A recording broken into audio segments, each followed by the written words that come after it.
A movie has to have a great opening.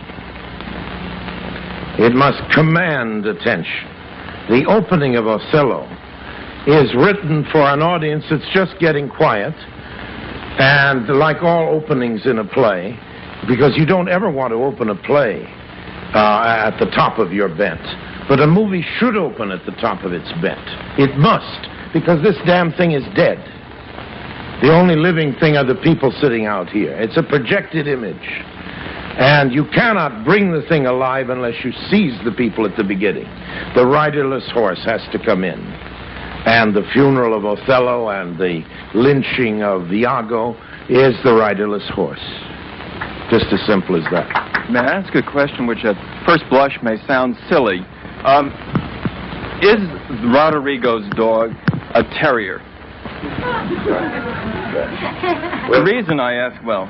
Yes, why are you asking? Well, you see, if you consult Jan van Eyck's Arnolfini marriage portrait, you find, in addition to the circular mirror, which you used in this film, that a terrier is a symbol of marital fidelity, and it seems to be at the heart of the film, and I was wondering if that was why you selected such I'd a like dog. to repeat, this is the kind of a question I love, because if I'd known about the question before, I would have been able to pretend that I had indeed used a terrier, because it is a classic symbol of marital infidelity. Since, fidelity, that's just what I've said. But since I didn't have notice of this question, I haven't got time to con you, and I'll have to tell you the truth. The terrier was not a terrier. It was a Tenerife, which is a very rare kind of dog, because it is the dog, the lap dog, used by the dandies in all the Carpaccio paintings. And Carpaccio was the source of the costumes and the general aesthetic of the movie. That's the answer to that one. I was wondering, sir, in Olivier's production of Othello, he seems to stress the vanity of the man much more than in your production. I was wondering if you would comment on that. Yes, but you see, Othello, the themes of Othello are set down for us by Shakespeare. And, of course, there is a difference in every Othello depending on who makes the film or the theatrical production, because there are so many ways of doing it. There isn't one right way of doing it. If I could make Othello again, first of all, as I say, I've done it in the theater since then, and I did it completely differently, as an actor as well as a director. We took entirely new line on everything, because that's the great opportunity that you have the minute you have a great piece of material, like a Shakespearean play or any other thing of that kind. You are free to make almost anything you want of it. You could go so many directions and still be true to the essential job. Yes, sir. The motive of Iago in this production of Othello seemed somewhat straightforward, to be largely envy. But in some of your other movies, specifically Lady from Shanghai, the motives of Elsa Bannister seem much more obscure. Nobody ever works in a big organization, whether it's military or business or theatrical or anything else, without running into a few Iagos. Now, there are all kinds of ways of doing it. When Olivier did Iago with Richardson, years ago, they did it as a homosexual relationship. And when Othello, played by Richardson, then fell into his fit, Iago kissed him passionately on the lips. I don't know how that worked, but I know that they did it. And there are many different efforts. In the case of this film, I took the line that Iago was impotent, and that his malice was the malice of impotence. Something else. Sir. You took the set design from your Harlem Theater Company's stage... How do you know that? Because I taught a course on your films a few years ago. You used the set design from the Harlem Theater Company's staging of Haiti. Only the basic plan, not the set design.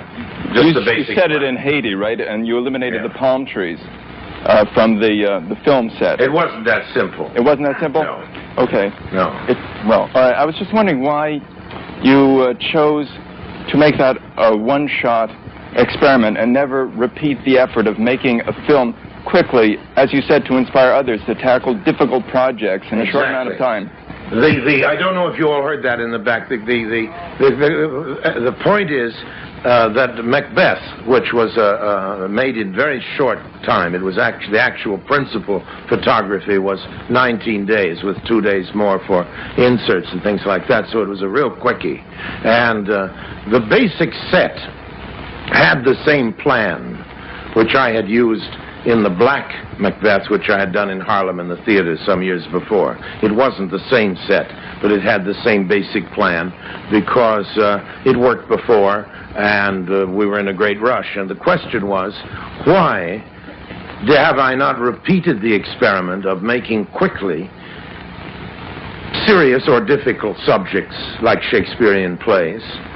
And the answer is that I was gambling on Macbeth being a great success. The American critical press for Macbeth was very bad at the time. The European press was very good. When you've got the film shot and you're sitting in the editing room or wherever it is, you're putting all these little bits of film together, can you tell us, like, what is the question that's going through your mind as you select things? What particular questions for each scene makes you select one shot over another, or as you're having the camera pan through a room or something, you want to cut to somebody's expression or whatever? I have done a great deal of that editing while I am filming. I visualize the editing while I'm filming, and when I change that idea, it is a deliberate change.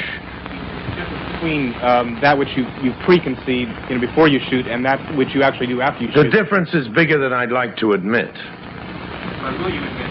And I do admit, yes. The difference is pretty great, because actors teach you so much.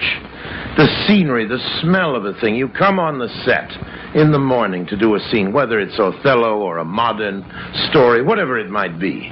And if you have a master plan for what you're going to do, exactly where the camera is going to be, exactly what the scene is supposed to state, if you are locked into that, you are depriving yourself of the divine accidents of movie making, because everywhere there are beautiful accidents. The actor says something in a different way than you ever dreamed it could be said. She looks differently. There's a smell in the air. There's a look that changes the whole resonance of what you expected. And then there are the true accidents. And my definition of a film director is the man who presides over accidents.